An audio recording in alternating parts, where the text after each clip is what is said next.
बिस्मिल्लाहिर्रहमानिर्रहीम। अस्सलाम वालेकुम। तालीस के साथ में हूँ जवेद मारम कल्लू और आप देख रहे हैं मेरा यूट्यूब चैनल तालीम। नाज़रीन, जब बात करेंगे हक़ ख़तीब हुसैन बादशाह के सरकार के हवाले से और उनका जो है इकरार उल हसन साहब जो कि सरेआम जो उनका एक बहुत ही मशहूर ज़माना प्रोग्राम है उसके जो होस्ट हैं और बहुत ही नामवर सहाफ़ी हैं पाकिस्तान के, और मुख्तलिफ़ जो माफियाज़ को जो एक्सपोज़ करने में काफ़ी एक्सपर्ट हैं और काफ़ी दिलेर सहाफ़ी हैं। इन दिनों जो है काफ़ी ज़ेर बहस है ख़तीब हुसैन और सैयद इकरार उल हसन के दरमियान जो है एक काफ़ी जो कशीदगी चल रही है। कशीदगी की वजह यह है कि इकरार उल हसन साहब का दावा है कि जो कि ख़तीब जो कि शुफ शुफ सरकार के नाम से मशहूर है, वो जो है एक जेली आमिल है और लोगों को जो है लोगों को लूटने का और लोगों को गुमराह करने के हवाले से अपना काम कर रहा है और इस्लाम को जो है अपने मज़मूम मकासद के लिए इस्तेमाल कर रहा है। इकरार हुसैन सैयद ने जो है एक इससे पहले एक बार जो है वो उनके आस्थाना पर पहुँचे, लेकिन जो है उसके जवाब में जो है कुछ जो मुख्तलिफ जो सवालात सैयद इकरार हुसैन साहब ने जो है ख़तीब से किए, तो वो कोई भी जवाब उन्होंने जो है नहीं दिया। कोई भी ऐसी किस्म कोई जो भी उन्होंने सवाल पूछे उनका उल्टा उन्होंने जो है कोई सही जवाब नहीं दिया और उनकी जो बातें थी, उनके सवाल जवाब थे, वो गोल कर गए। अब जो है क्योंकि एक ट्रेंड चल चुका है, सैयद इकरार हुसैन साहब के ने जब ये आवाज़ उठाई तो मुख्तलिफ मरीज़ जो थे, जो मुतासरा शख़्स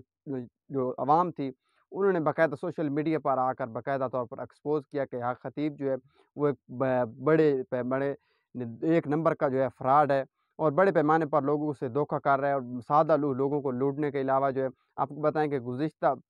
बात जो है तुर्की के एक यूट्यूबर ने भी इस पर वीडियो बनाना चाहे तो उसने जो है मेहमान यूट्यूबर से भी बदतमीज़ी की और जो है इस उसी वक्त वो तो एक्सपोज हो चुका था। और तुर्क यूट्यूबर का यही कहना था कि वो जब उनकी सोशल मीडिया पर वीडियोस देखते थे तो वो उसको एज ए फ़नी लेते थे और उनको ये दुख होता था कि ये शख्स जो है इस्लाम के नाम पर जो है ये सब कुछ कर रहा है, जो कि बज़ाहिर जो है देखने में फ़नी लगता है। इकरार हुसैन सैयद साहब से गुफ्तगू करते उसका यही कहना था कि ये एक फ्रॉड है और उसके सर में दर्द था और उसने कुछ दम किया। अफ़ाका होने के बजाय जो है उसके दर्द में मज़ीद इज़ाफ़ा हो गया। इस हवाले से जो है 3 रोज़ कबल जो है सैयद इकरार हुसैन साहब ने जो है कलर सैयदा में जो है अपना जो एक एहतजाजी जो उनका ख़तीब का डेरा है उसके उनको जो है सैयद इकरार हुसैन साहब ने जो है अड्डे का नाम दिया, वहाँ पर जो है मुज़ाहरा करने का ऐलान किया था, जिसके ऐलान के बाद जो काफ़ी बड़ी तादाद में जो एक अवाम ने जो है वहाँ पर पहुँच कर सैयद इकरार हुसैन साहब से इज़हार यकजहती किया और ख़तीब के खिलाफ़ अपना फ़ैसला सुनाया। मुख्तलिफ जो सोशल मीडिया यूज़र हैं और मीम्स जो बना रहे हैं वो शुभ शुभ सरकार के हवाले से बना रहे हैं और मुख्तलिफ जो लोग पहले दम दरूद के लिए जाते थे, अब जो है वो इसकी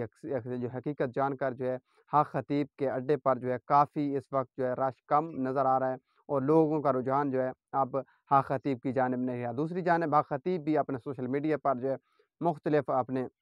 तरदीदी बयानात जो हैं वो जारी कर रहे हैं, लेकिन सैयद इकरार हुसैन साहब के लिए जो तमाम तर सबूत अवाम को पेश किए, उस हवाले से अगर देखा जाए तो जो ख़तीब जो हैं वो मुकम्मल तौर पर बेनकाब हो चुके हैं। अवाम जो है वो उनके झांसे में अब आने वाली नहीं है। तो मेरे पास अब तक की जो मालूमात थी आपको दी, उम्मीद है आपको पसंद आई।